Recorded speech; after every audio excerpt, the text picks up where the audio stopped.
श्रीमद् भागवत महापुराण पंचम स्कंध चौथा अध्याय। ओम नमो भगवते वासुदेवाय। ऋषभ देव जी का राज्य शासन। श्री सुखदेव जी कहते हैं, राजन, नाभि नंदन के अंग जन्म से ही भगवान विष्णु के वज्र, अंकुश आदि चिन्हों से युक्त थे। समता, शांति, वैराग्य और ऐश्वर्य आदि महाविभूतियों के कारण उनका प्रभाव दिनों दिन बढ़ता जाता था। यह देखकर मंत्री आदि प्रकृति वर्ग, प्रजा, ब्राह्मण और देवताओं की यह उत्कट अभिलाषा होने लगी कि ये ही पृथ्वी का शासन करें। उनके सुंदर और सुडौल शरीर, विपुल कीर्ति, तेज, बल, ऐश्वर्य, यश, पराक्रम और शूरवीरता आदि गुणों के कारण महाराज नाभि ने उनका नाम ऋषभ रखा।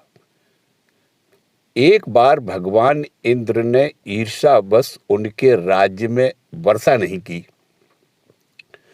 तब योगेश्वर भगवान ऋषभ ने इंद्र की मूर्खता पर हंसते हुए अपनी योग माया के प्रभाव से अपने वर्ष अजनाभ खंड में खूब जल बरसाया।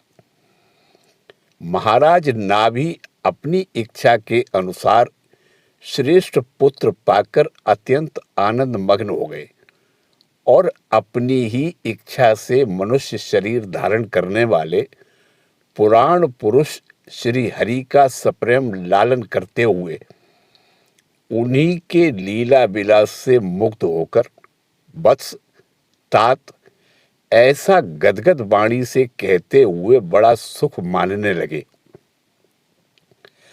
जब उन्होंने देखा कि मंत्रिमंडल, नागरिक और राष्ट्र को जनता ऋषभ देव से बहुत प्रेम करती है, तो उन्होंने उन्हें धर्म मर्यादा की रक्षा के लिए राज्याभिषिक्त करके ब्राह्मणों की देख रेख में छोड़ दिया।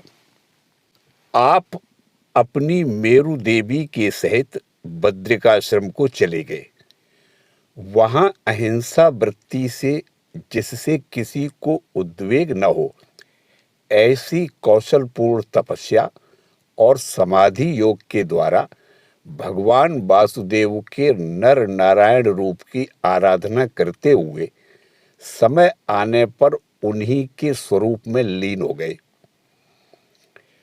पांडुनंदन, राजा नाभि के विषय में यह लोकोक्ति प्रसिद्ध है। राजर्षि नाभि के उदार कर्मों का आचरण दूसरा कौन पुरुष कर सकता है, जिनके शुद्ध कर्मों से संतुष्ट होकर साक्षात श्री हरि उनके पुत्र हो गए थे।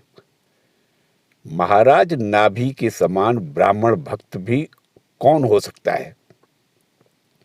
जिनकी दक्षिणा आदि से संतुष्ट हुए ब्राह्मणों ने अपने मंत्र बल से उन्हें यज्ञशाला में साक्षात श्री विष्णु भगवान के दर्शन करा दिए। भगवान ऋषभ देव ने अपने देश अजनाभ खंड को कर्म भूमि मानकर लोक संग्रह के लिए कुछ काल गुरुकुल में वास किया। गुरुदेव को यथोचित दक्षिणा देकर गृहस्थ में प्रवेश करने के लिए उनकी आज्ञा ली। फिर लोगों को गृहस्थ धर्म की शिक्षा देने के लिए देवराज इंद्र की दी हुई उनकी कन्या जयंती से विवाह किया तथा श्रौत, स्मार्त दोनों प्रकार के शास्त्रोपदिष्ट कर्मों का आचरण करते हुए उनके गर्भ से अपने ही समान गुण वाले 100 पुत्र उत्पन्न किए। उनमें महायोगी भरत जी सबसे बड़े और सबसे अधिक गुणवान थे। उन्हीं के नाम से इस अजनाभ खंड को भारतवर्ष कहने लगे।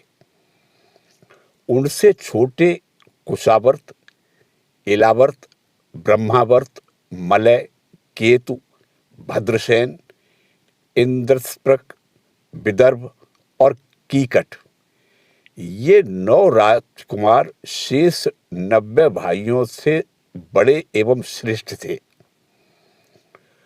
उनसे छोटे कवि हरि, अंतरिक्ष, प्रबुद्ध, पिप्पलायन, आविर्होत्र, द्रुमिल, चमस और करभाजन, ये 9 राजकुमार भागवत धर्म का प्रचार करने वाले बड़े भगवत भक्त थे।